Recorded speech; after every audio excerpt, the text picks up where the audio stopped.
Live from CNN Center, this is the International Desk with Michael Holmes.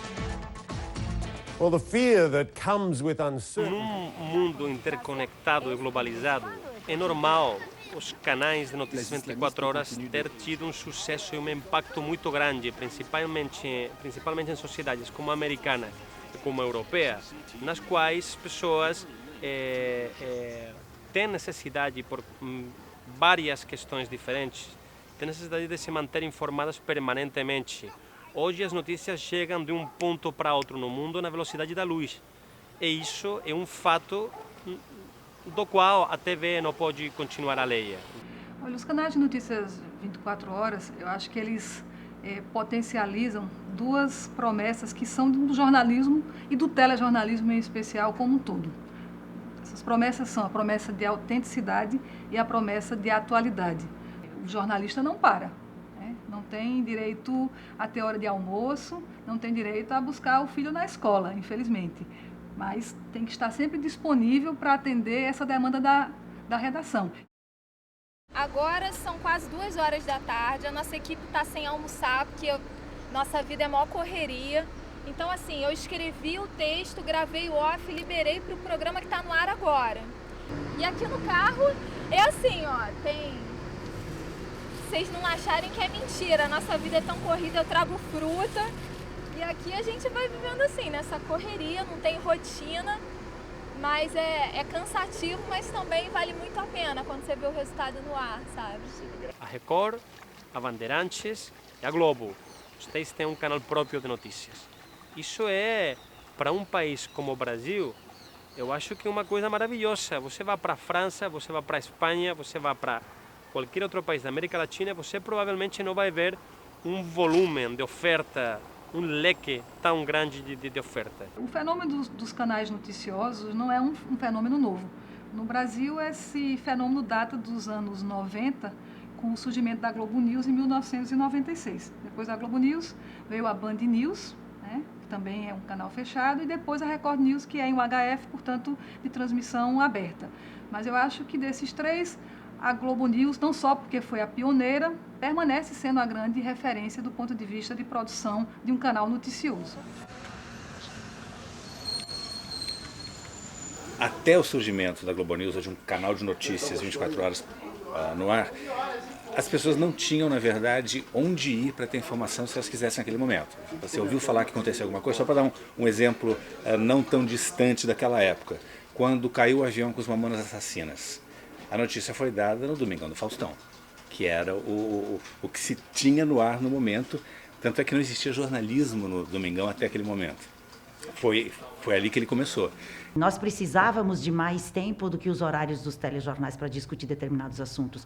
Nós precisávamos mostrar ao Brasil que nós tínhamos especialistas em muitas áreas e que era impossível de você conseguir mostrá-los ou mostrar a ideia inteira deles nos nossos telejornais normais na TV aberta. Como a gente é o canal de jornalismo 24 horas no ar, o nosso objetivo é dar notícia. Então, não só a gente está quase sempre com o jornal ao vivo no ar, mas se alguma coisa importante acontece, quando um programa está no ar, por exemplo, a gente interrompe o programa na hora e entra com a informação.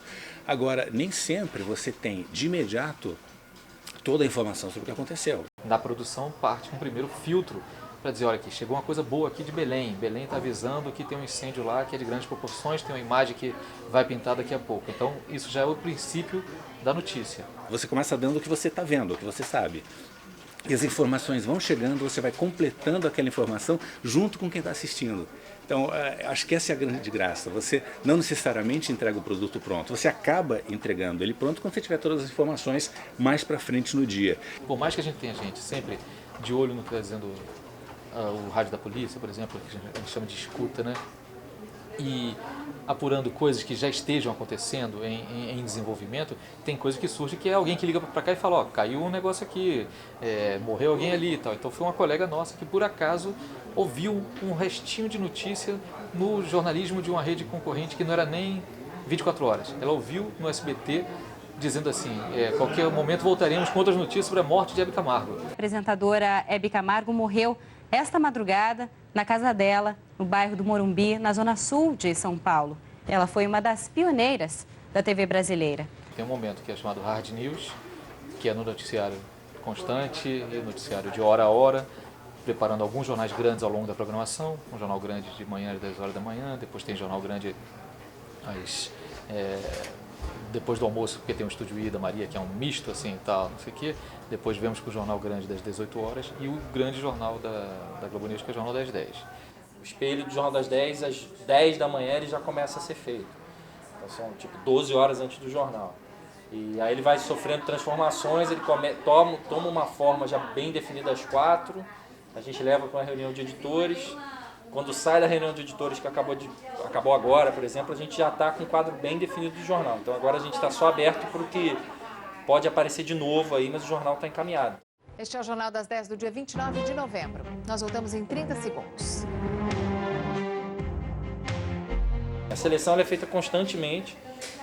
O critério é o critério de relevância jornalística, são temas que a gente tende a privilegiar, como política, economia internacional, que são identificados como pontos fortes do jornal, e é o que é procurado no jornal também, onde a gente é referência.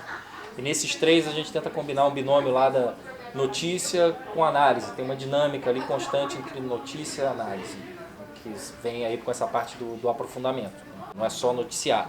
É muito difícil você, trabalhando com um canal de 24 horas de notícias, assim, você ter uma operação 100% limpa é difícil, nem num canal que produz menos, mas o que você tem que ter um grau de exigência alto. Assim.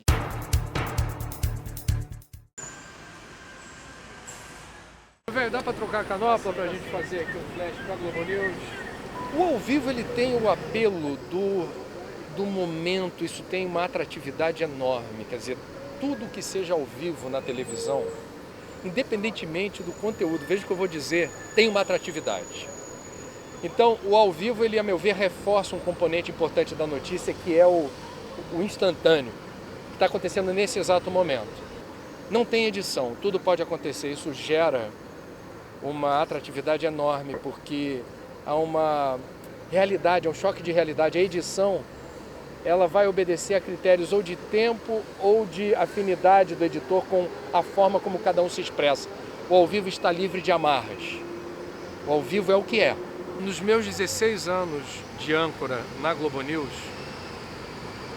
o que se cobrou de nós esse tempo todo é que nós não fôssemos reféns do teleprompter. A capacidade de contextualizar é inerente ao estoque de informação e de processamento de dados que cada jornalista tem ou não tem. A Globo News, por ser um canal a cabo, 24 horas, ela entra toda hora para dar informação. Amanhã, nós estamos pegando 3 horas da manhã lá no Jacarezinho. Um carro vai para a delegacia e outro vai ficar perto do Jacarezinho. Por quê? Hoje vai ter a operação da polícia lá para pacificar aquela favela. Então esse carro vai ficar, esse mesmo vai trabalhar para a Globo e para a Globo News. Então vai ter entrada ao vivo para a Globo, entrada para a Globo News e geração direta.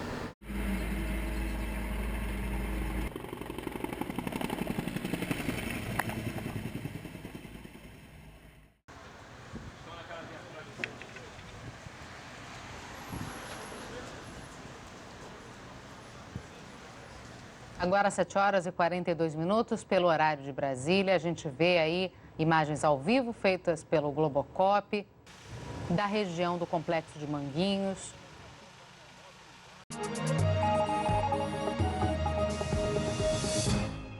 Vamos ao vivo até a 21ª Delegacia de Polícia, na Zona Norte do Rio. A repórter Renata Betti está lá e nos conta sobre as apreensões feitas pelos policiais hoje. Renata, boa tarde. O que foi apreendido? Boa tarde, Cecília. Olha, 2 motos e 2 carros acabaram de chegar, tinham sido apreendidos em Manguinhos. 3 deles eram roubados. O trabalho foi realmente muito grande para acompanhar 2.000 policiais militares, civis, federais que estavam trabalhando nessa operação. Então, realmente está sendo cansativo. A gente já está aqui há quase 7 horas, aliás, mais de 7 horas, né? De pé, fazendo vivo, acompanhando e querendo saber o que foi apreendido, aquela coisa de repórter, né? Sempre quer saber o que acabou de chegar, de onde veio essa droga, quem que foi preso. A gente usa esse colete balístico, que tem vários níveis. Esse aqui é o nível 4, ele aguenta até tiro de 7,62, que é o fuzil, né, mais conhecido como FAL. E ele pesa 20 quilos, é muito difícil também tu trabalhar com um colete desse, mais o equipamento que a gente carrega, que a câmera pesa mais 9 quilos e pouco. Então é cansativo, mas a gente procura sempre, em primeiro lugar, nos resguardar, né? A nossa segurança é sempre em primeiro lugar. O conhecimento profissional é o maior prêmio que a gente recebe, então a gente está sempre em busca da melhor imagem. Só que nesse tipo de situação, tu tem que ter teu limite. E teu limite é o medo. Você tem que sentir medo. O cara do BOP sente medo. O policial civil sente medo. O mariner sente medo. Todo mundo tem que sentir medo. Porque se você não sentir medo, você perde o seu limite. E aí a consequência pode ser desastrosa. Quanto mais vivo, melhor. Eu acho que a televisão, o jornalismo 24 horas, ele ganha muito, e é aí que ele atrai seu público, sua audiência e tal, quando consegue transmitir o máximo de coisas ao vivo. Eu tenho a impressão que a transmissão dos ataques às Torres Gêmeas em 11 de setembro de 2001 fez toda a diferença. Até então havia aquelas imagens da Guerra do Golfo, em 1990, que foram as primeiras em que se percebeu o que a televisão podia fazer ao vivo, direto. Daquele momento em diante, acho que o público se acostumou a procurar as notícias ao vivo, no tempo em que estavam acontecendo, nos canais de notícias. Em alguns momentos daquela cobertura, você como telespectador ou você como profissional deve ter se perguntado o que é que tem mais para se dizer. Já não tinha mais nem nada para se dizer e a televisão continuava transmitindo. A CNN, eu me lembro perfeitamente que eu acompanhei a cobertura pela CNN e a gente continuava lá 24 horas acompanhando. Por que a gente faz isso? Evidentemente, não é só por uma notícia que a gente vai esperar que vai vir nova. É justamente por você se sentir participante do fato. Por quê? Porque você está justamente vendo o se fazendo daquela situação. A ideia é levar o telespectador conosco, né? Como era o Goulart de Andrade, que dizia, vem com a gente, vem conosco. Nos últimos 5 anos, talvez, o telejornalismo fechado, não é? De canal fechado, ele está desenvolvendo no Brasil de uma forma espetacular. Hoje, cobrir o fato é insuficiente. As pessoas já têm os fatos, digamos, a parte mais visível dos fatos, já muito explorado.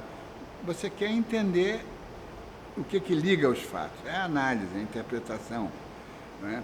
É a contextualização. Se eu tenho um elemento X e outro elemento Y, juntos aportam, configuram uma fotografia Z, né? É isso mesmo, a interpretação, o olhar diferenciado do jornalista é fundamental. Hoje é mais necessário, mais preciso que nunca. Se as pessoas estão pagando por isso, elas precisam ter qualidade diferenciada, precisam ouvir dos âncoras do canal mais do que ler notícia ou fazer perguntas inteligentes. O meu entendimento é que é importante um posicionamento, o molho, o caco, o arremate, a forma como você vai se posicionar, como o pregoeiro que está vendendo as notícias para o telespectador e está se posicionando. A Globo News me é bastante satisfatória e a Globo e os jornais da Globo deixaram de me dar subsídios para mim, porque eles têm que ser bastante simples, bastante rasos, bastante amplos, não podem se aprofundar porque o público não está preparado para isso. A tendência é você, em vez de ter uma programação de economia dentro de um canal generalista de jornalismo, você vai ter, e já tem o Bloomberg nos Estados Unidos, é um canal de telejornalismo econômico, é um canal especializado, já segmentou, é segmentação da segmentação. Em breve você vai ter um canal de jornalismo médico, só médico, e não uma programação de medicina e ciência. Jornalismo no século XXI, para mim, reserva o papel do âncora mais do que simplesmente capitanear a edição de um telejornal. Precisa ter opinião. A TV a cabo precisa se diferenciar da TV aberta na forma como faz jornalismo. Está pagando pelo quê? Qual é o diferencial? Qualidade diferenciada, âncoras com opinião e uma abordagem mais profunda, melhor contextualizada, com a preciosa ajuda de muitos comentaristas. A entrevista é fundamental na TV fechada, basicamente pela disponibilidade de tempo. Ali, porque o jornalista sempre corre o risco de você gravar uma entrevista longa e selecionar ali 30 segundos para sair no Jornal Nacional, você sempre corre o risco enorme de deixar de fora coisas importantes ou deixar pela metade.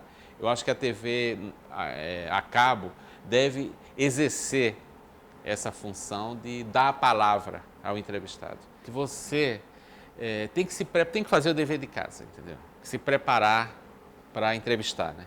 Então, a maneira mais simples assim de você ganhar o entrevistado, já aconteceu comigo várias vezes. Você chega para o entrevistado lá, vai entrevistar o escritor, o cara ganhou o Prêmio Nobel de Literatura, você vai perguntar a ele quantos livros ele publicou, onde é que o senhor nasceu mesmo, isso aí o cara já diz, ai meu Deus do céu, né? Se eu chegar aqui com o entrevistado e disser, o senhor disse uma entrevista nos anos 60, o senhor dizia que BBB, mas hoje o senhor diz, por que então? Ele já via ele vê ali que você não está de brincadeira, né? Que você chegou ali, você se preparou. Segundo, evitar o tom de homenagem. Aquilo que eu disse, a entrevista é obrigatório que a entrevista seja um instrumento de prospecção, é meio arqueologia ali a gente fazer, né? Que seja um instrumento de prospecção sobre o entrevistado. Nunca de congratulação, que é a praga do jornalismo brasileiro, né? Como é que essa informação de que haveria um outro Rio Centro chegou até o senhor? Não vou dizer a você, porque acho que profissionalmente não posso dizer. Mas é uma revelação grave o que o senhor faz. É grave? O quê? De que poderia haver um outro Rio Centro no governo Figueiredo. Eu resolvi o fato. Eu falei do fato. Não posso falar sobre informante.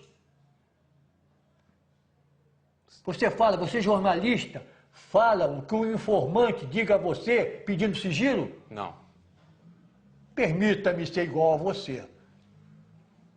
Ele disse, meio brincando assim, eu sou mal educado, eu vou gritar na entrevista, não vai dar certo esse negócio.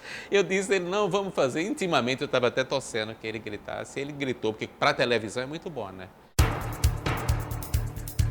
A tomada das nossas instituições políticas de maneira pecuniária. Tal como positivado em nosso Código Penal, porque não é uti singulis, é pro populo. A gente tem sempre a função que é tentar traduzir, né? Tentar aproximar aquilo que está acontecendo, que às vezes tem muito jargão, tem aquelas citações mais eruditas que os ministros fazem.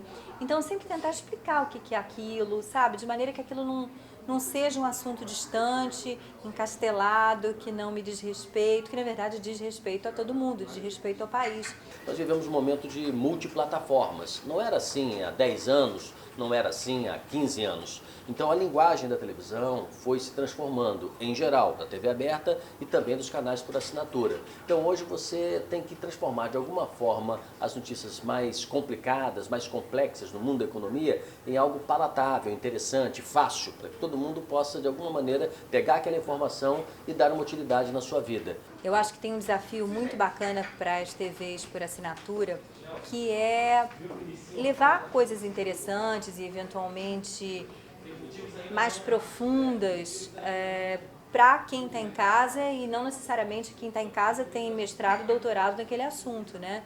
Então, eu acho que a gente não precisa ter medo dos assuntos espinhosos. Na medida em que o Brasil cresce, aumenta a quantidade de pessoas que assinam TV fechada. É um novo telespectador, é uma pessoa que às vezes ela tem o dinheiro, mas ela não tem a formação. E se ela não encontrar aqui aquilo que ela busca, ela vai buscar no outro canal.